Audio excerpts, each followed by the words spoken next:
하나님은 우리가 거룩하게 살기를 원하십니다. 왜냐하면 우리가 하나님의 자녀이기 때문입니다. 베드로전서 1장 15절과 16절에서 사도 베드로는 우리에게 이렇게 권면합니다. 오직 너희는 부르신 거룩한 이처럼 너희도 모든 행실에 거룩한 자가 되라. 기록되었으되 내가 거룩하니 너희도 거룩하라 하셨느니라. 하나님이 거룩하시기 때문에 하나님의 자녀인 우리도 거룩한 삶을 살아야 한다는 것입니다. 이 거룩하다는 말은 구별되었다는 뜻입니다. 하나님을 찬양하고 하나님께 영광을 돌리기 위해서 깨끗하고 정결한 모습으로 선별된 모습, 이것이 바로 거룩이라고 하는 거죠. 그냥 목에다 심어주고 태도에 있어서 거룩한, 물론 그렇게 살면 거룩해지겠지만 외적인 모양에만 치중된 단어가 아니라 우리의 중심이, 우리의 마음이, 우리의 삶이 하나님 앞에 깨끗하고 거룩한 모습으로, 그래서 하나님께 영광과 찬양을 돌리기에 부족함이 없는 모습으로 선 자세가 바로 거룩한 모습이라고 하는 거죠. 그러므로 하나님의 자녀인 우리 성도들은 거룩한 삶을 살아서 하나님께 영광을 돌려야 할 의무가 저와 여러분 모두에게 있는 것입니다. 선지자 예레미야가, 이 사람은 유다 사람입니다. 남쪽 유대에서 활동하던 사람이에요. 그가 활동할 당시 북쪽 이스라엘은 이미 아수르에게 멸망을 당해서 나라가, 같은 민족이었잖아요. 나라가 없어진 상태입니다. 남쪽 유다만 간신히 남아서 여러 주변에 있는 민족들에게 위협을 당하기도 하고, 특별히 신흥 강국이었던, 최고의 강국이었던 바벨론에게 끊임없이 위협을 받는 상황이었어요. 풍전등화의 위기에 놓여 있었고, 내일이 기약되지 않은 굉장히 불안하고 힘든 삶을 살고 있던 시대였어요. 특별히 예레미야가 본격적으로 사역을 할 때는 언제였냐면, 이스라엘의 희망이었던, 또 제가 가장 존경하는 왕이기도 한 요시야 왕이 애굽의 왕이었던 바로 느고와 무기또 전투를 벌여서 거기에서 장렬하게 전사를 하고 난 다음에요. 그 요시야 왕, 힘있고 능력 있는 왕이 죽고 나니까 백성들이 얼마나 낙심하고 좌절하고 절망했겠습니까? 모두가 다 주눅이 들어서 절망하면서 우리에게 희망이 없다, 그런 마음으로 살아가고 있을 때 하나님께서 선지자 예레미야를 통해서 오늘 이 말씀을 주신 것입니다. 하나님의 안타까운 마음이 이 구절 속에 오늘 우리가 읽은 말씀 속에 들어 있습니다. 내용이 무엇입니까? 하나님께로 돌아오라는 겁니다. Come back to God. 우리의 주인이신 하나님께로 돌아오라는 거예요. 그것이 모든 삶을 풀어가는 열쇠다라고 하는 거죠. 우리 1절 말씀입니다. 여호와께서 이르시되 이스라엘아, 내가 돌아오려거든 내게로 돌아오라. 하나님께서 타락하고 망가진 이스라엘 백성들에게 예레미야 선지자를 통해서 권고하시는 말씀입니다. 돌아오라, 컴백, 돌아오라는 거죠. 돌아오라, 내게로 돌아와라. 하나님의 백성이 하나님께 영광을 돌리며 거룩한 삶을 살아야 하는데, 물질에 취해 살고 우상에 취해 살고 세상의 강한 권세자들에게 빌붙어서 살아가는 모습 안 된다라고 하는 거죠. 너희가 이 고난을 당하고 어려움을 당하는데 이것을 이겨내기를 원한다면 너희의 주인이신 하나님께로 돌아오라라는 이야기입니다. 이 돌아오라라고 하는 이 말 속에는 엇나갔다, 빗나갔다라는 이야기가 있는 거 아니에요. 성도들이 살아야 할 자리에 있지 아니하고 다른 자리에 있다는 이야기입니다. 다시 하나님께로 돌아오라는 겁니다. 그리고 거룩한 삶을 살아 하나님께서 이 땅에 우리에게 생명을 주신 그 신앙의 행진을 다시 계속하라고 이야기하고 있는 것입니다. 오늘 말씀을 우리가 볼 때 하나님께 돌아오는 사람들, 거룩한 삶을 살기로 작정한 성도들은 네 가지의 조건이 있다고 하는 거죠. 이 네 가지의 조건을 잘 맞춰야 합당하게 하나님이 기뻐하시는 거룩한 삶을 살아갈 수 있다는 겁니다. 첫 번째가 무엇입니까? 이전에 섬기던 우상을 제거하여 버리고 온전한 마음으로 하나님만 섬겨라 라고 하는 것입니다. 우리 1절 말씀 다시 읽겠습니다.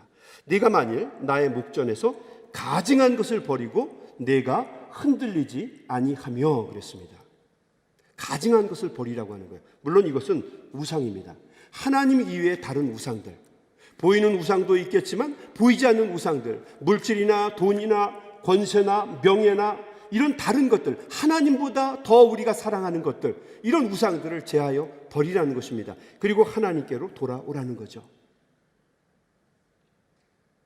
이스라엘의 원래 건국 이념이 어떤 것이었죠? 12개의 시족으로 이루어진 나라가 이스라엘이라고 하는 나라예요. 그들이 어떤 마음으로 민족을 이루게 되었습니까? 마음과 뜻과 성품을 다하여 주 하나님만 섬기겠습니다. 지도자였던 여호수아가 뭐라고 얘기합니까? 나와 내 집은 오직 하나님만 섬기겠노라.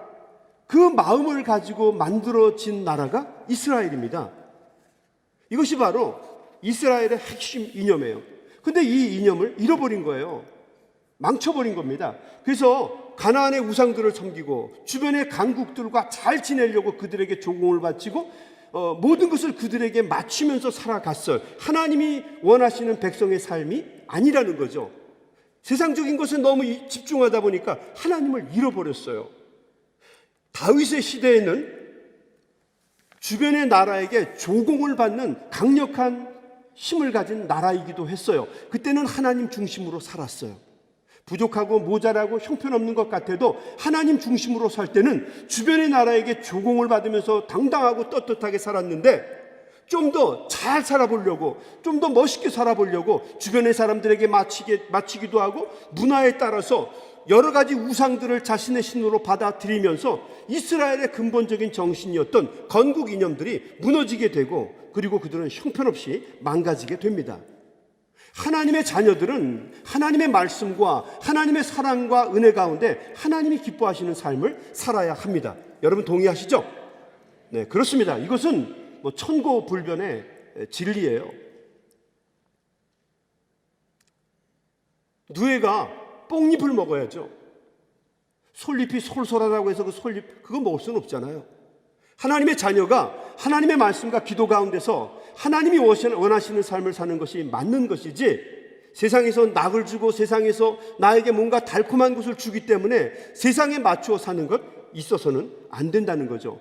오직 생명은 여호와 하나님에게 있기 때문에 우리 성도들은 하나님께 돌아와서 하나님이 원하시는 거룩한 삶을 살아야만 합니다.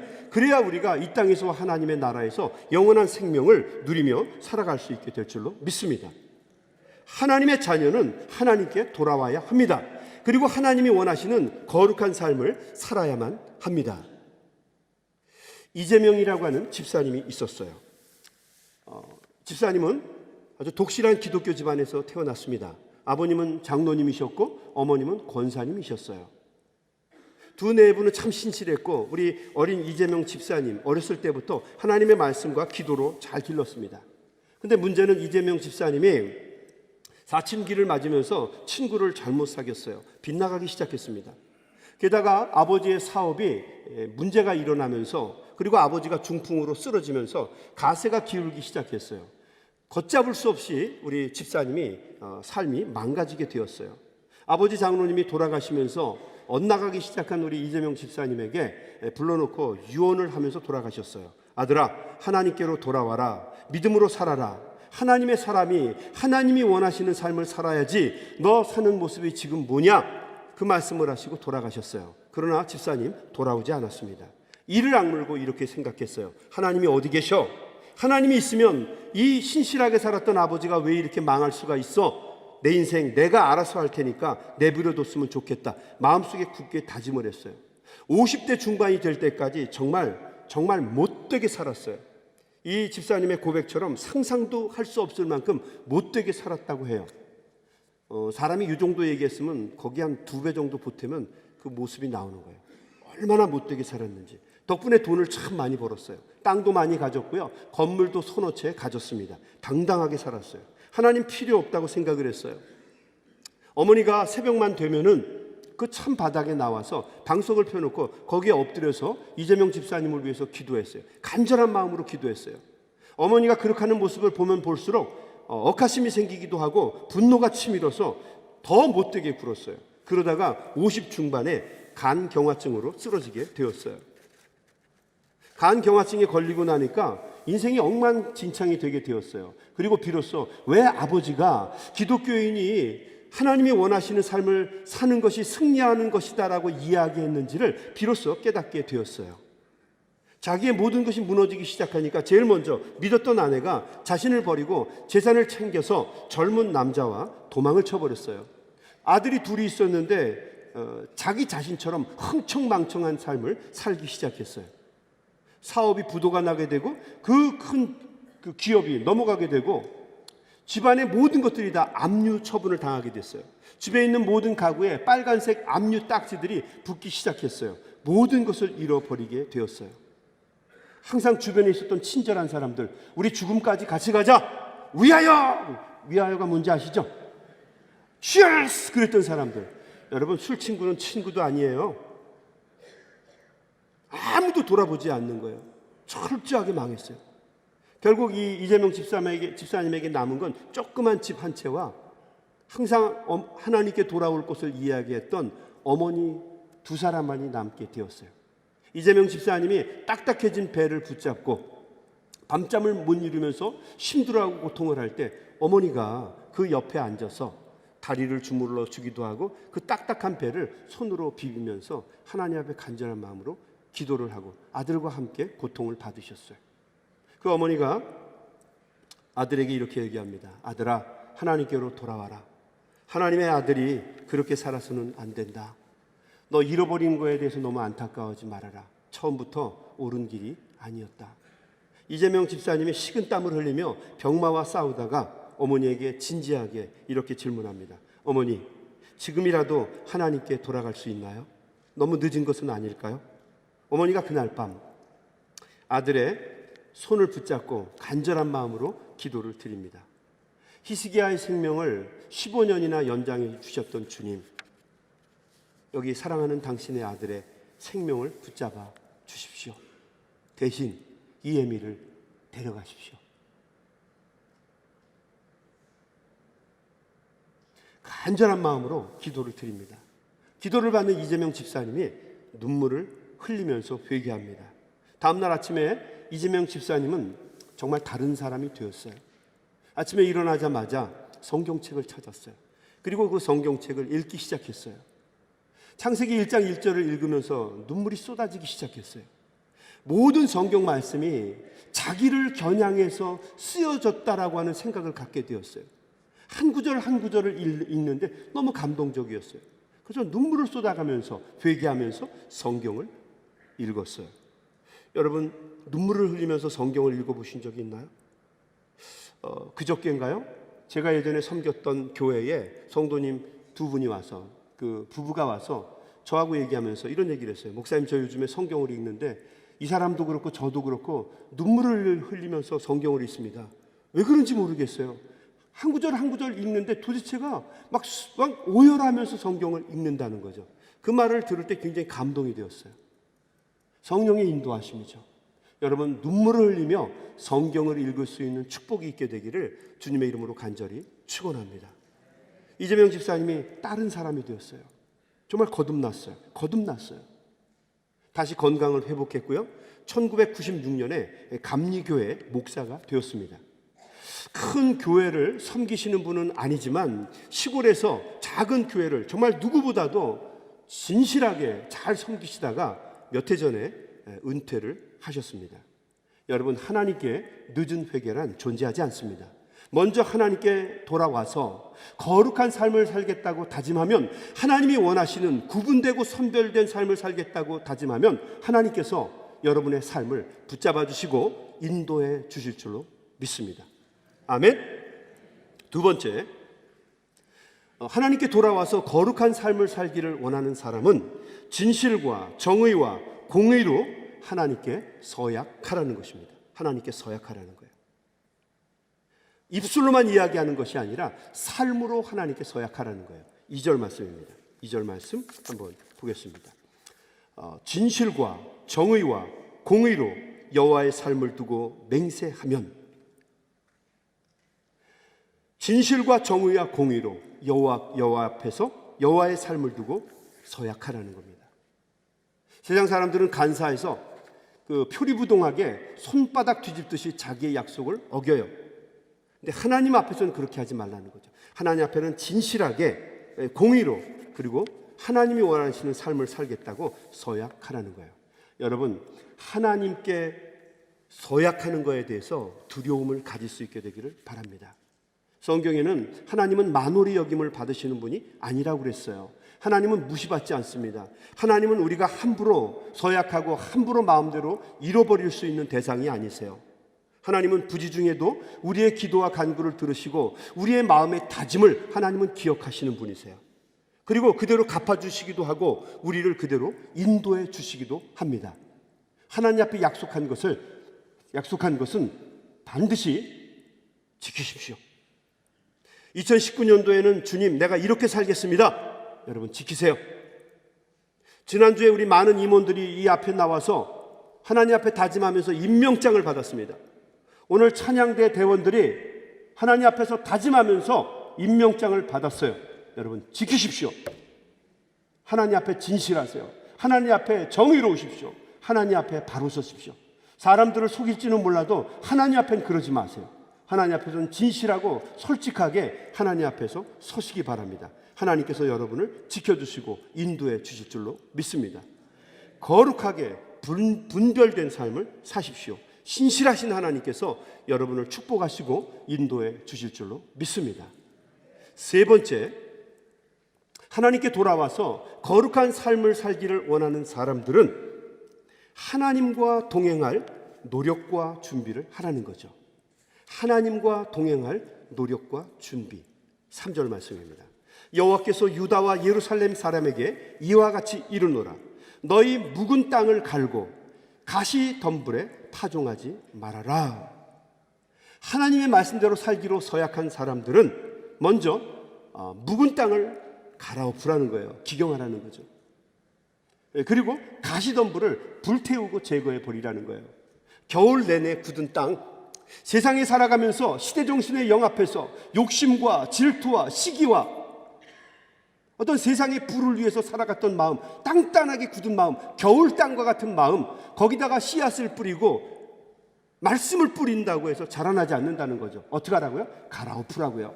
새 씨를 심고 농사를 하기 위해서 기계나 홈이나 이런 여러 가지 연장으로 땅을 갈아엎는 것처럼 우리의 묵은 밭, 세상에 익숙해지고 세상적으로 살았던 이 마음의 밭들을 전부 다 갈아엎으라는 거예요. 묵은 밭을 기경하라는 것입니다. 다 뒤집어 엎으라는 거예요. 그 중에 가시덤불이 있을 거예요. 가시덤불은 무엇입니까? 말 그대로 찌르는 기운입니다. 하나님을 떠나 살다 보니까 만들어진 마음, 우리의 삶의 모습입니다. 이것을 어떻게 해요? 태워버리라는 거죠. 없애버리라는 거예요. 하나님께로 돌아오라는 겁니다. 묵은 밭은 무엇입니까? 우상을 숭배하고 여러 가지 세상의 가치관을 두고 살았던 그 땅들, 우리의 마음들, 우리의 삶들 다 뒤집어 엎으라는 거예요. 하나님이 기뻐하시는 모습으로 바꾸라는 것입니다. 그리고 그곳에 하나님의 말씀을 심고 기도를 심고 믿음의 헌신을 심고 하나님과 동행하라는 것입니다. 하나님과 동행하기를 원하십니까? 하나님이 기뻐하시는 거룩한 삶을 살기를 원하세요?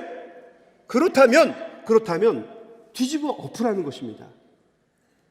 입술로만 아니라 삶으로 다짐하라는 거예요. 여러분, 하나님 앞에 기도하십시오. 주님, 내가 하나님이 원하시는 거룩한 삶을 살기를 원하는데 문제는 잘 되질 않습니다. 잘 안 되는 게 당연하죠. 주님, 나에게 힘을 주십시오. 능력을 주십시오. 순간순간 깨닫게 해주시고 성령님을 통하여 끊어버릴 수 있는 용기와 결단력을 나에게 주시옵소서. 우리 주님께서 도와주실 줄로 믿습니다. 아멘. 예전에 제가 섬기던 교회에 권사님이 한 분이 있었어요. 근데 이 권사님은 불교에서 열심히 신앙생활을 하셨던 분이에요. 그런데 어떤 계기로 해서 기독교로 넘어왔는지 모르겠지만 우리 교인이 되셨어요. 열심히 섬기셨고요. 집사님도 되셨고요. 권사님도 되셨어요. 오랜 시절 생활 동안 신앙생활을 하면서 높은 위치까지 올라갔는데 옛 모습 그대로세요. 맨날 제가 그때 부목사인데 저를 부를 때 맨날 동자 목사님 불러. 제가 김 목사님 그러면 될 거를 부목사님 그러면 될 텐데 우리 동자 목사님 어디 있어요? 담임 목사님은 뭐라고 부를까요? 주지 목사님. 주지 목사님은 어디 계시나요? 헌금 얘기하면 헌금은 어디다 내나요? 맨날 연보 어디 있나요? 맨날 하시는 말 축복 기도해 주세요. 그러면 될 걸 액땜 기도해 주세요. 뭔 저하고 얘기할 때마다 하시는 말씀이 목사님 다 제 업보예요. 그런 게 어디 있어요? 어디 이렇게 신방을 좀 가면서 말씀을 좀 많이 듣게 하려고 모시고 가면은 밥 먹을 때도 밥 숟가락 탁 떠가지고 툭 던져요. 바깥에 마당에다. 권사님 뭐 하시는 거예요? 조용히 저를 보면서 고시래. 신앙생활을 그렇게 오래 했는데도 바뀌는 게 없어요. 삶의 태도가 바뀌지 않으니까 신앙도 안 자라요. 갈아엎으라는 거죠. 믿다가 넘어진 사람들도 다시 우리 교회에 왔으면 예전의 모습을 갈아엎으십시오, 여러분.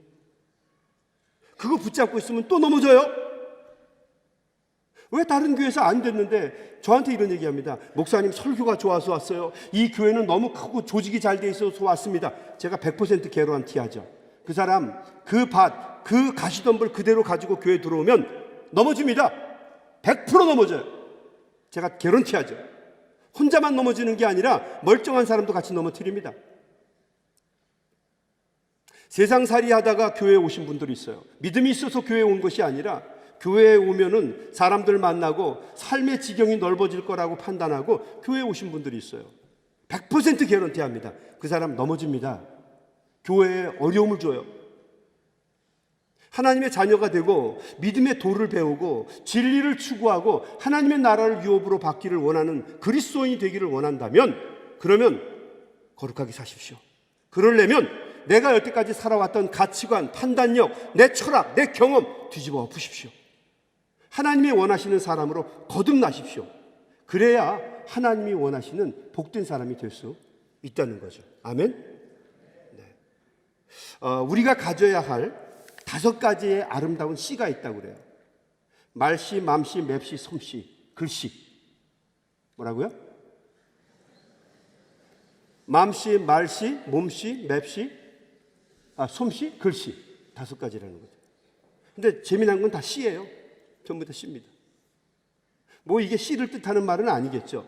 그런데 말이 좋아요. 말씨, 맘씨, 맵씨, 몸씨, 솜씨, 글씨. 저 씨라는 거죠. 이 아름다운 씨를 내 인생에 뿌려야 되는데 가시덤불 속에는 안 돼요. 딱딱한 땅에는 안 돼요. 세상에 굳어버린 것 갖고는 안 됩니다. 부드럽게 만들고 삶을 다 밭을 뒤집어 엎어야 돼요. 찌르는 기운들 다 제거해야 됩니다. 그리고 거기에 씨를 뿌릴 때 아름다운 인격이 자라나지 않겠습니까? 마찬가지로 우리가 하나님이 기뻐하시는 모습을 살기를 원한다면 말씀과 기도와 거룩한 삶들을 심을 때 우리의 묵은 밭들이 기경이 되고 그리고 우리의 가슴에 있는 가시덤불들이 우리의 삶 속에서 제거되어야만 한다는 거죠. 용기와 결단이 저와 여러분에게 있게 되기를 주님의 이름으로 간절히 축원합니다. 4번째, 하나님께 돌아와서 거룩한 삶을 살기를 원하는 사람들은 마음의 할례를 받아야 한다는 것입니다. 마음의 할례. 우리 4절 말씀입니다. 유다인과 예루살렘 주민들아, 너희는 스스로 할례를 행하여 너희 마음 가죽을 베고 나 여호와께 속하라. 스스로 할례를 행하여 너희 마음 가죽을 베고 나 여호와께 속하라 라고 하는 거예요. 이스라엘 사람들은요, 남자 생식기에다가 할례를 행했어요. 전통적으로. 그리고 그것을 구원받은 증표라고 여겼습니다. 선민, the chosen people, 하나님에게 선택된 사람이라고 하는 증거로 그들은 할례를 절대시 여겼어요.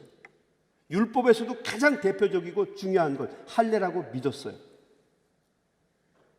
그런데 이스라엘, 북쪽 이스라엘 사람들이 할례를 안 받았기 때문에 망한 겁니까? 아니에요. 그 사람들이 망하게 된 것은 하나님을 떠났기 때문이에요. 하나님의 말씀과 뜻대로 살겠다고 하는 다짐, 그 거룩한 다짐, 그것이 바로 마음의 할례입니다. 그것이 없었기 때문에 살아오면서 세상에 취하여 살아가면서 그 정신을 잃어버렸기 때문에 이스라엘 사람들은 망한 거예요. 하나님을 떠났기 때문에 망한 거지 그들이 육신의 할례를 받지 않았기 때문에 망한 게 아니에요. 구원은 할례에게 있는 것이 아니라 마음의 할례에 있는 거예요. 거듭남에 있는 것입니다. 다짐에 있는 거예요. 거룩한 다짐. 주님, 내가 주님이 원하시는 삶을 살겠습니다. 내가 어렵고 힘들어도 반드시 하나님이 원하시는 삶을 살아내겠습니다. 돈이 없어도 예상하지 못했던 문제가 있어도 건강에 어려움이 있어도 내가 이렇게 늙었고 아무런 것도 가지고 있지 않아도 내가 불평하지 않고 하나님이 원하시는 거룩한 삶을 살아내겠습니다. 이게 마음의 할례라는 거예요. 마음의 가죽을 베는 할례라는 거죠. 다짐이 있어야 합니다. 이 다짐을 가지려고 하면 내가 그동안 가졌던 생각이나 판단력이나 내가 가지고 있던 세상의 어떤 경험들을 칼로 베어내야 돼요. 잘라내야 됩니다. 못된 습관 잘라내야 됩니다. 하나님이 기뻐하지 않는 모습 칼로 도려내야 돼요. 이 벤다라고 하는 말이 이게 대단한 거 아닙니까? 벤다. 칼에 베어보신 적이 있죠? 얼마나 아픕니까? 이 마음을 갖다가 베려는 거예요. 우리 저기 마크가 있죠? 거룩하게 살기, 예레미야 4장 4절. 너희는 스스로 할례를 행하고 너희 마음의 가죽을 베고 나 여호와께 속해라. 좀 모양이 조금 좀 희한하긴 하지만 아무튼 저기 칼자국이에요. 베라고 하는 거죠. 삐뚤어지고 잘못된 마음, 이것이 옳다라고 하는 가치관, 베버리라는 거예요. 그리고 하나님께 속하라, 하나님께 내어 맡기라는 거죠. 그것이 거룩한 삶을 사는 사람들의 자세입니다. 하나님께 여러분의 마음을 베십시오. 하나님께서 인도해 주시고 축복해 주실 줄로 믿습니다.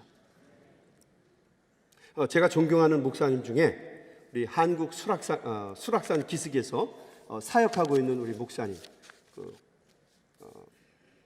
조현삼 목사님이라고 하는 분이 있어요. 이 목사님이 섬기시는 교회는 광염교회입니다. 광염교회. 우리에게는 감자탕 교회라고 더 잘 알려져 있는 교회예요. 제가 이 교회 가서 예배도 여러 번 드려보고 또 이 목사님의 말씀도 들어보고 참 대단한 목사님이다 생각이 돼서 이분의 책을 다 사다가 읽어보았어요. 참 대단한 목사님이고 대단한 교회다라는 생각을 가졌어요. 이 교회는 사람의 숫자에 별로 처음부터 관심이 없어요. 건물 같은 거 세우는 거 관심이 없습니다. 조직을 만들고 교회를 키우는 거 여기에는 전혀 뜻이 없어요. 그냥 하나님이 기뻐하시는 거룩한 삶을 사는데 모든 목적이 있는 교회예요. 그래서 교회 건물도 세우지 않았습니다. 그냥 어떤 한 빌딩을 빌려서요. 거기 제일 높은 층에 1, 2, 3층 위에 1, 2, 3층을 빌렸어요. 그러니까 그 건물에요. 여러 상가들도 같이 들어있더라고요. 그래서 교회에 그 광염교회라고 하는 그 간판을 걸었는데 그 밑에가 아마 그 음식점이었나 봐요. 그 특별히 감자탕을 하는 음식점이었나 봐요. 그 음식점에서 그 간판을 또 높이 달았는데 감자탕이라고 하는 단어와 또 광염이라고 하는 단어가 오버랩되면서 교회가 감자탕 교회가 돼버렸다는 거예요. 그래서 우리에게는 감자탕 교회라고 알려져 있는 교회예요. 그래도 그런 거 신경 쓰지 않습니다. 감자탕이면 어떻고 무슨 하나도 생각나는 게 없는데 미역국이면 어떻게 했어요? 중심에 집중을 하고 섬기는 거예요. 어떻게 하면 하나님의 나라를 확장시킬 수 있을까? 어떻게 하면 하나님이 기뻐하시는 교회를 만들 수 있을까? 여기에만 집중되어 있는 교회입니다. 조현삼 목사님이 이 광염교회에 처음 부임해 가셨을 때 참 놀라운 일이지만 이 교회가 신기하게도 하루가 멀다 하고 매일같이 싸우고 욕하고 분쟁을 일삼았다고 합니다. 교회 바깥의 사람들이 알면 부끄러울 정도로 정말 창피하게 한심스럽게 다투었다는 거예요. 그래서 목사님께서 한 편에 있는 사람에게 이렇게 물었다고 하는 거죠. 왜들 이렇게 싸우십니까? 좋게 말로도 할 수 있는데 왜 이렇게 싸우세요? 그랬더니 그 대표되는 사람이 이렇게 목에 핏대를 세우면서 이야기를 했대요. 목사님, 우리가 이렇게 하는 이유는 주님께 영광을 돌리고 교회를 위해서 다 잘해보자고 그러는 것입니다. 저 악한 원수마귀 같은 놈들이 반대하기 때문에 이런 분쟁이 일어나는 거지, 우리는 순수하게 교회가 잘 되었으면 하는 마음으로 이러는 겁니다. 목사님, 우리의 충정을 알아주십시오라고 얘기했다는 거죠. 그래서 이 조 목사님이 반대편에 있는 사람에게 가서 똑같은 질문을 던졌다는 거예요. 왜들 싸우고들 이러십니까? 세상 사람들이 뭐라고 그러겠어요? 그랬더니 그 반대편에 대표되는 사람이 또 목에 핏대를 세우면서 똑같은 말들을 하더래요. 목사님, 저것들은 원수 마귀입니다. 우리가 잘 해보려고 하는 것을 방해하려는 악한 세력입니다. 저것들을 뽑아내지 않으면 우리 교회는 절대로 잘 될 수 없습니다. 그 조 목사님이 일주일 동안 생각을 깊이 하셨다가 그 다음 주일날 예배 시간에, 설교 시간에 교인들에게 제안 하나를 했다고 합니다. 여러분, 우리 오늘부터 잘하지 맙시다. 잘하지 맙시다. 싸워야만 잘하는 일이라고 한다면 절대로 잘하지 맙시다. 그냥 잘하지 말고 못하면서 평화롭게 삽시다. 책으로도 읽었지만 그분의 입술을 통해서 여러 번 들었어요. 잘하지 말고 싸워야만 잘 되는 것이라면 잘하지 말고 우리 그냥 못하면서 평화롭게 삽시다. 저는 LA에 있는 교회를 섬기면서요, 싸우는 교회들을 많이 보았어요. 정말 살벌하게 싸워요. 청원 경찰을 불러서 경찰하고 같이 예배드리는 교회 많이 봤습니다. 정말. 그런데 그 교회의 특징은요, 모두가 다 잘해보려고 하는 마음만 가진 사람들이 모인 거예요. 애들까지 다 잘해보려고 하는 사람들이 모이니까 늘 싸우는 거예요. 여러분, 잘하지 맙시다. 잘하려고 하는 마음이 잘못된 건 아니죠. 근데 그 잘하려고 하는 마음이 자기를 우상화하고 절대화해서 싸워서 잘하려고 하는 마음이 있다고 하면 여러분 하지 마세요. 좋은 게 아니에요. 하나님께 속하십시오. 하나님께 내어 맡기세요. 많은 분들이 저에게 와서 권면하는 분들이 있어요. 목사님이 목회를 잘 모르시는 것 같은데 목사님 목회는 그렇게 하면 안 됩니다. 저하고 얘기를 하세요. 여러분, 목사님은 너무 여리게 생겼다고. 여러분, 저 32년째입니다. 32년째. 강산이 3번 바뀌고 4번째 바뀌어가고 있어요. 저 구랭이고요. 못된 것 다 해본 사람입니다. 성질도 많이 내봤고요. 교인들이 저를 똑바로 못 쳐다볼 정도로 저 성질도 많이 내는 사람이에요. 근데 예전의 것을 버려야 제가 여기서는 좀 새롭게 할 수 있지 않겠습니까? 여러분들도 예전의 것을 버려야지 되지 않겠습니까? 예전의 것을 잘라버릴 수 있는 용기가 있어야 그래야 되지 않겠습니까? 와서 저한테 얘기하시는 거예요. 이건 이렇게 하셔야 되고 저렇게 하셔야 되고요. 강단에서 목사님 이거를 해서 사람들을 때리시라는 거죠. 네가 때리세요. 먼저 마음의 그 생각들을 베어버리십시오. 잘라버리세요. 하나님께 내어 맡기세요. 그 영어 책 중에 윌리엄 이썸이라고 하는 사람이 지은 책 중에 Secret Cow Make Gourmet Burgers라고 하는 책이 있어요. Secret Cow, 거룩한 암소들이 최고급품의 그 햄버거를 만든다. 뭐 이런 뜻이에요. 대충 내용은. 오래 믿은 사람들, 타성과 습관에 젖어 있는 사람들, 교회는 이래야 된다. 이런 사람들이 골멧 버거를 만든다는 거예요. 너무 귀하고 비싸도 아무도 못 먹어요.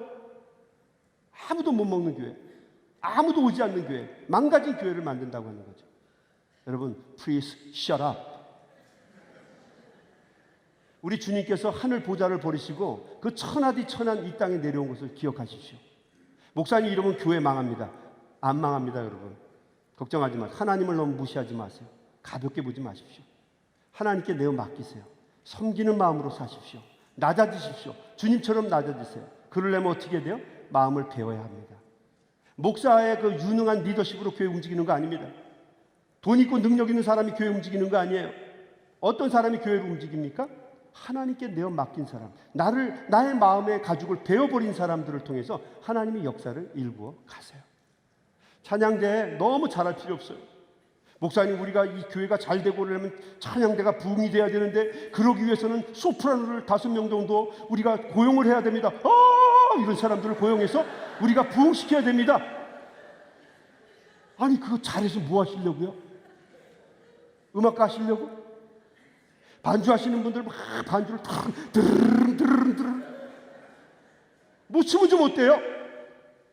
찬양대 좀 못 부르면 어떻습니까? 우리의 마음과 중심이 하나님께 향해 있으면 하나님께서 놀라운 역사를 이루지 않으시겠어요? 우리가 좀 교회마저서 못하는 사람, 형편없는 사람, 부족한 사람을 세워주지 못하면 그게 여러분 교회입니까? 바라고 소망하기는 우리가 한번 이번 2019년도엔 우리의 마음의 가죽을 베어버리고 하나님, 내가 능력도 없고 부족하고 모자라지만 하나님께 모든 것을 맡깁니다. 주님 인도해 주십시오. 그 마음으로 섬기셔서 하나님께 돌아오셔서 하나님이 기뻐하시는 놀라운 은혜와 축복이 우리 아틀란타 한인교회 교회 위에 또 우리 성도님들의 삶 위에 충만하게 되시기를 주님의 이름으로 간절히 축원합니다.